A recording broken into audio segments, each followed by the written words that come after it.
Friends, എല്ലാവർക്കും നമ്മുടെ ആവണസ് വ്ളോഗിൻ്റെ പുതിയൊരു വീഡിയോയിലേക്ക് സ്വാഗതം. അപ്പോൾ എല്ലാവരും ഹാപ്പി ആയിട്ടിരിക്കുകയെന്ന് വിശ്വസിക്കുന്നു കേട്ടോ.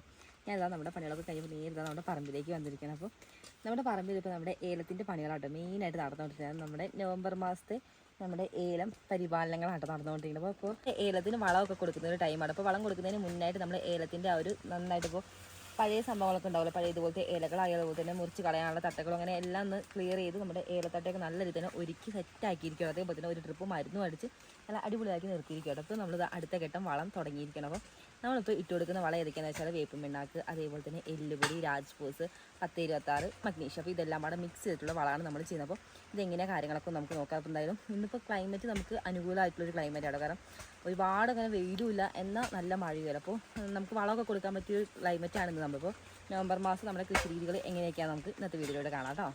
അപ്പോൾ ഇപ്പോൾ നമ്മൾ വളം കൊടുക്കുന്നതിൻ്റെ മെയിൻ ഉദ്ദേശം എന്താണെന്ന് വെച്ചാൽ ഇപ്പോൾ നമ്മൾ കറക്റ്റ് ടൈമാണ് ഇപ്പോൾ വളം കൊടുക്കേണ്ട ഒരു ടൈം. അപ്പോൾ ഈ ഒരു ടൈം നമ്മൾ വളം കൊടുക്കുകയാണെന്നുണ്ടെങ്കിൽ ജനുവരി ഒക്കെ ആകുമ്പോഴത്തേനും നന്നായിട്ട് ചിമ്പ് പൊട്ടും. അപ്പോൾ ചിമ്പ് പൊട്ടുന്നതിന് ഡിപ്പെൻഡ് ചെയ്തിരിക്കും നമുക്ക് അതിൽ നിന്ന് എടുക്കുന്ന ഒരു ഈൽഡ് എന്ന്. അപ്പോൾ നല്ല രീതിയിൽ ചിമ്പ് പൊട്ടുകയെന്നുണ്ടെങ്കിൽ നന്നായിട്ട് താഴെക്കൂടെ ശരമൊക്കെ നല്ല രീതിയിൽ വളർന്ന് അതിൽ നന്നായിട്ട് കായ് ഫോം ചെയ്യും. അപ്പോൾ ഈ ഒരു ടൈം ആകുമ്പോൾ നമുക്ക് നല്ല അനുകൂലമായൊരു ടൈമും കൂടിയാണ്. അപ്പോൾ എന്നാലും നമ്മളിപ്പോൾ 2 ദിവസമായിട്ട് തുടങ്ങിയിട്ട് നമ്മുടെ വളപ്രയോഗങ്ങളൊക്കെ. അപ്പോൾ എന്നാലും നമ്മൾ വെളിയിലായിട്ട് ഇങ്ങനെ ഇട്ടിട്ട് കയറി വരുന്നത്. അപ്പോൾ നമ്മൾ ഓരോ ചെടിക്കും വളങ്ങളുടെ കറക്റ്റ് ഒരു അളവും കാര്യങ്ങളൊക്കെ ഉണ്ട്. അപ്പോൾ നമ്മളിപ്പോൾ എടുക്കുന്നത് ഒരു 5 വളങ്ങളുടെ പേര് ഞാൻ പറഞ്ഞിട്ടുള്ളത്. അതായത് നമ്മുടെ രാജ്കോസ് ആയത്, അതുപോലെ തന്നെ വേപ്പിൻ പിണ്ണാക്ക്, എല്ലുപൊടി, അതേപോലെ തന്നെ 10-26 ഇതൊക്കെ ഓരോ അനുഭാഗത്തിൽ വേണം നമ്മുടെ ഓരോ ചെടികൾക്ക് ഇട്ടെടുക്കാൻ വേണ്ടി. അതേപോലെ തന്നെ രാജ്കോസ് ആണെങ്കിൽ നമ്മൾ 200 ഗ്രാമും ഓരോ ചെടിക്ക് 200 ഗ്രാം വെച്ചിട്ടാണ് ഇടുന്നത്. അതുപോലെ തന്നെ മഗ്നീഷ്യം ആണെങ്കിൽ 100 ഗ്രാമും. ബാക്കിയുള്ള നമ്മുടെ എല്ലുപൊടി ആയാലും അതേപോലെ തന്നെ വേപ്പിൻ പിണ്ണാക്ക് ഇതൊക്കെ നമ്മൾ 1 കിലോ വെച്ചിട്ടാണ് ഇടുന്നത്. അപ്പോൾ ഇതെങ്ങനെയാണ് കാര്യങ്ങളൊക്കെ നമുക്ക് എന്തായാലും നോക്കാം. നമ്മൾ ഇതെങ്ങനെയാണ് മിക്സ് ചെയ്യുന്നതൊക്കെ നമുക്കൊന്ന് പോയി നോക്കാം.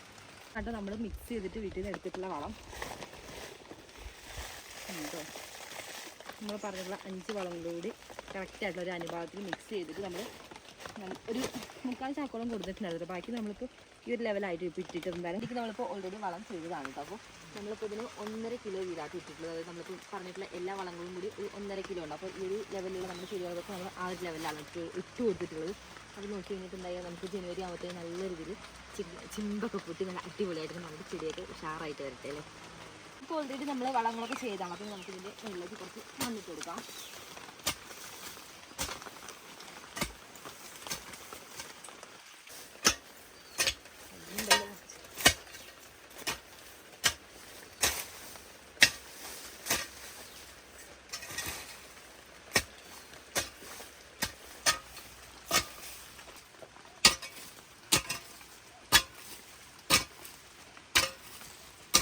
ഇതൊക്കെ നമ്മൾ മണ്ണ് നല്ല രീതിയിൽ തന്നെ എടുത്തിട്ട് ചുറ്റും ഒന്ന് ഇട്ടിരിക്കണം. അതേപോലെ തന്നെ ഇവിടെയൊക്കെ നമ്മുടെ ശരം നന്നായിട്ട് താഴേക്ക് വളർന്നിരിക്കണം. അപ്പോൾ അവിടേക്കൊക്കെ നമ്മൾ ഇതേപോലെ ശരം പൊക്കി വെച്ചിട്ട് കേടാവാത്ത രീതിയിൽ നന്നായിട്ട് കൈ വെച്ചിട്ടാണ് കേട്ടോ ഇട്ട് കൊടുക്കുന്നത്.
മണ്ണിട്ട് കൊടുത്തിരിക്കണം. അപ്പോൾ ചുവട്ടിലൊക്കെ നമ്മൾ കൈ വെച്ചിട്ട് തന്നെ അവിടെ തട്ടിയിട്ട് കൊടുക്കില്ല. കാരണം അതിൻ്റെ ആ ഒരു താഴേക്കുള്ള ആ ഒരു ശിരമൊക്കെ പൊട്ടാതിരിക്കാൻ വേണ്ടി നമ്മൾ നല്ല രീതിയിൽ തന്നെ താഴേക്ക് കൈ വെച്ചിട്ട് ഇട്ട് കൊടുക്കില്ല. ബാക്കിയൊക്കെ നന്നായിട്ട് ഇട്ട് കൊടുത്തിട്ടില്ല.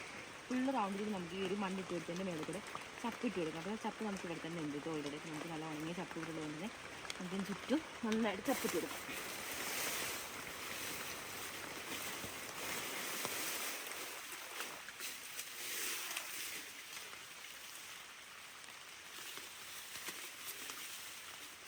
നമ്മൾ ചപ്പും കൂടി ഇട്ട് കൊടുക്കുകയാണെങ്കിൽ നമ്മൾ നനയ്ക്കും കൂടി ചെയ്യുന്ന ടൈമിൽ ഇപ്പോൾ മഴയൊന്നും ഇല്ലാത്തൊരു ടൈമാണെങ്കിൽ കൂടി ഒരു ചപ്പും കൂടി ഇടുമ്പോൾ ഇപ്പോൾ ഒരു ദിവസം നമുക്ക് നനയ്ക്കാൻ പറ്റില്ലെങ്കിലും നല്ലൊരു തണുപ്പുണ്ടാവും ഇത് ചപ്പിട്ട് കൊടുത്ത് കഴിഞ്ഞാൽ.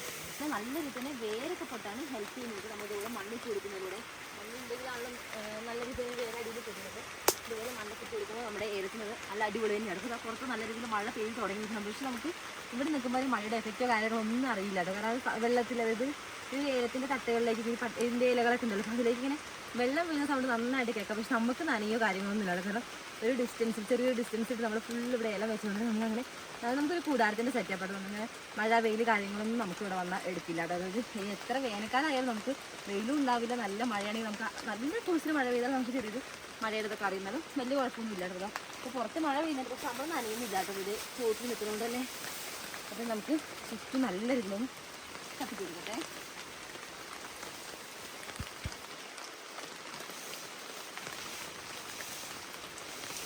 പിന്നെ എപ്പോഴും ഏലക്കൃഷി എന്നൊക്കെ പറയുമ്പോൾ ഒരു കറക്റ്റ് ടൈമിൽ നമ്മൾ അതിന് കൊടുക്കേണ്ട പരിപാലനങ്ങളൊക്കെ കൃത്യമായിട്ട് കൊടുക്കില്ല എന്നുണ്ടെങ്കിൽ പെട്ടെന്ന് തന്നെ ഡിസീസൊക്കെ അഫക്റ്റ് ചെയ്യാൻ പറ്റും. അത് പെട്ടെന്ന് നമ്മൾ വേറെ കൃഷിനെ പോലെ അല്ല കേട്ടോ. പെട്ടെന്ന് എന്തെങ്കിലും ഒരു ഫംഗസ് ആയിക്കോട്ടെ, അല്ലെങ്കിൽ വേറെ എന്തെങ്കിലുമൊക്കെ ഒരു ഡിസീസൊക്കെ ആയിക്കോട്ടെ, പെട്ടെന്ന് തന്നെ ഒന്നിനു വന്നു കഴിഞ്ഞാൽ പെട്ടെന്ന് സ്പ്രെഡ് ആവും നമ്മുടെ ആ ഒരു തോട്ടം ഫുള്ളായിട്ട്. അതുകൊണ്ട് ആ ഒരു കറക്റ്റ് ടൈമിൽ നമ്മൾ നല്ല രീതിയിൽ ഒന്ന് മെയിൻറ്റെയിൻ ചെയ്യുകയാണെങ്കിൽ നല്ല റിസൾട്ട് നമുക്ക് അതിന് ഉണ്ടാക്കിയെടുക്കാൻ വേണ്ടി പറ്റും. മണ്ണ് കൊടുത്തപ്പോൾ ശ്രദ്ധിച്ച പോലെ തന്നെ നമ്മൾ ശരമൊക്കെ അടിയിൽ കൂടെ പോയിട്ട് ആ ഒരു ശരമൊക്കെ ഒന്ന് എടുത്ത് വിട്ടതിന് ശേഷം വേണ്ട ചപ്പിടാൻ വേണ്ടി. അല്ലാന്നുണ്ടെങ്കിൽ ഈ ഒരു ചപ്പിൻ്റെ അടിയിൽ ശരം കിടന്നിട്ട് തിരിഞ്ഞു പോകാനും ഒക്കെ നമ്മൾ കറക്റ്റായിട്ടൊന്ന് മെയിൻറ്റെയിൻ ചെയ്തിരിക്കണം. അതേപോലെ തന്നെ ഈ ഒരു ചപ്പിട്ട് കൊടുക്കുകയാണെങ്കിൽ നമ്മളൊരു ഏലത്തിൻ്റെ കറക്റ്റ് ഒരു ചോട്ടിലേക്ക് ഇങ്ങനെ മുട്ടിച്ചിട്ടല്ലാതെ ഇടുന്നത്, ചെറിയൊരു ഡിസ്റ്റൻസ് ഇട്ടിട്ടാണ് ഇടുന്നത്. ഇവിടേക്ക് ആയാലൊക്കെ നമ്മൾ അങ്ങനെയാണ് ഇട്ടിട്ടുള്ളത്. ഒരുപാടങ്ങ് മുട്ടിച്ചിടേണ്ട ആവശ്യമില്ല.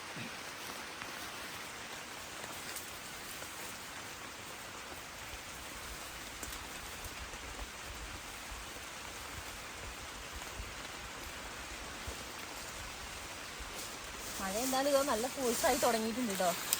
കാരണം ആ ഒരു സൗണ്ട് കേൾക്കുമ്പോൾ നമുക്ക് നേരത്തേക്കാളും കുറച്ചുകൂടി ഒരു സൗണ്ട് കൂടിയിട്ടുണ്ട് മഴയ്ക്ക്.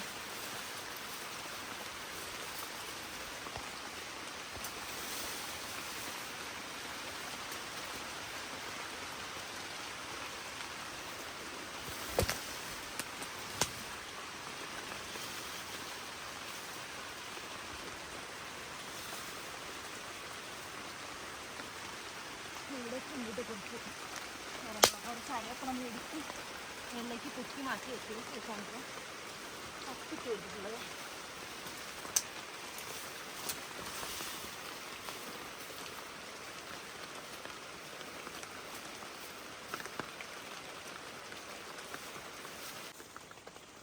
അപ്പം എന്തായാലും നമ്മൾ നല്ല രീതിയിൽ തന്നെ നമ്മുടെ ഈ ഒരു ഏലത്തിൻ്റെ ചൂട് നമ്മൾ നല്ല രീതിയിൽ തന്നെ സെറ്റായി കൊടുത്തിട്ടുണ്ട്. അതായത് ആദ്യം നമ്മൾ നന്നായിട്ട് തന്നെ ഒന്ന് വളമൊക്കെ ഇട്ട് കൊടുത്തത്. കാരണം ഞാൻ നേരത്തെ പറഞ്ഞിട്ട് ഏത് വളങ്ങളൊക്കെ കാര്യങ്ങളൊക്കെ എന്തായാലും ആ ഒരു വളങ്ങൾ നല്ല രീതിയിൽ ഒന്ന് ഇട്ട് കൊടുത്തു. അതിന് ശേഷം നമ്മൾ മണ്ണായിട്ട് കൊടുത്തത്. പിന്നെ അതേപോലെ ചപ്പിട്ട് ഇപ്പോൾ 3 ലെയറായിട്ടല്ലേ നമ്മൾ സംഭവങ്ങളൊക്കെ ചെയ്തിട്ടുള്ളത്. അപ്പോൾ ഇതേപോലെ നമുക്കിനി ബാക്കിയുള്ള എല്ലാ ഇലകളും സെറ്റാക്കി എടുക്കാനുണ്ട്. അപ്പോൾ നല്ലൊരു കെയറിങ് കൊടുക്കുകയാണെങ്കിൽ മാത്രമേ നമുക്ക് ഏലം കൃഷിയിൽ കുറച്ചെങ്കിലും ഒരു ലാഭം കിട്ടുള്ളൂ. കാരണം അതിലേക്ക് നമ്മൾ അടിക്കുന്ന മരുന്നുകളായാലും വളപ്രയോഗങ്ങളായാലും ഒക്കെ അത്യാവശ്യം നല്ല രീതിയിൽ തന്നെ കോസ്റ്റ്ലി ആയിട്ടുള്ള ഐറ്റംസാണ് നമ്മൾ ചെയ്യുന്നത്. കാരണം ഇതിൻ്റെ ഈ ഒരു ഏലത്തിൻ്റെ കാര്യം എന്ന് പറയുന്നത് നമ്മൾ ഏതൊരു മരുന്ന് തൊട്ടാലും നല്ല വില കൂടിയ മരുന്നുകൾ തന്നെയാണ് ഇതിനുള്ളത്. കാരണം മാത്രമല്ല നമ്മൾ നല്ല കോസ്റ്റ്ലി ആയിട്ടുള്ള മരുന്ന് എടുക്കാൻ കാരണം വരുന്നത് നല്ല ക്വാളിറ്റിയും കൂടി നോക്കിയിട്ടാണ് നമ്മൾ എടുക്കുന്നത്. അപ്പോൾ നല്ല ക്വാളിറ്റി ആയതുകൊണ്ട് തന്നെ കുറച്ച് വില എന്തായാലും കൂടുതൽ.